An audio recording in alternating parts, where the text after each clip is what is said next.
In this part, we are going to talk a little about authentication flow and the logics that we are using in our application. So as you see here, I have a diagram.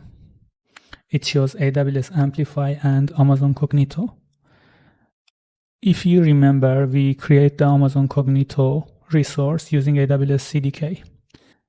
And then we connected it to AWS Amplify. Now what Amplify does, it gives us APIs that we can use in our React Native app to connect to Cognito. The communication between Amplify and Amazon Cognito is managed by AWS. We don't see it. The only part that we need to manage is the communication between React Native and Amplify. So for example, if you want to block a user, you should log into your console and do it in AWS Cognito because everything is inside Cognito. We can actually think as Cognito here is like a database for our users.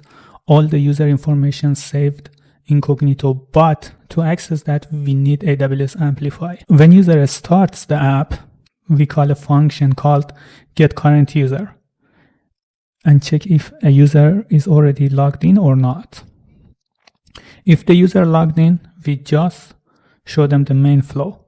But if a user is not logged in, we show them the login flow. This thing happens every time user opens our app. But what about the registration flow? In the registration flow, we ask user to put his password and his username that he wants to sign up. In here, as you see, I write "are information acceptable?" This check performed by AWS Amplify. If the information was acceptable, then we send the user in our React Native app to another screen that he can enter the code. And at the same time, AWS Cognito will send an email to the user with the verification code. So after that, user enters the code. If the information are acceptable, we send user to the login screen. So user can input his information again and log in.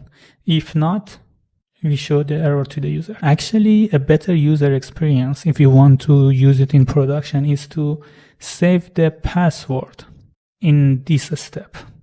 That user put his password.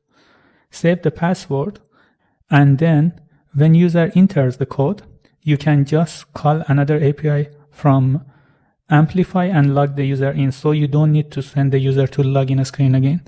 But here, to simplify the flow, I didn't do that. Also, there is a normal login flow that user enter his username and password and log into the app because it was very simple. I didn't put it in the diagram. I will share the link to this diagram also in the description of this video. If you have any other question about authentication flow, just comment and I will try to answer at my best.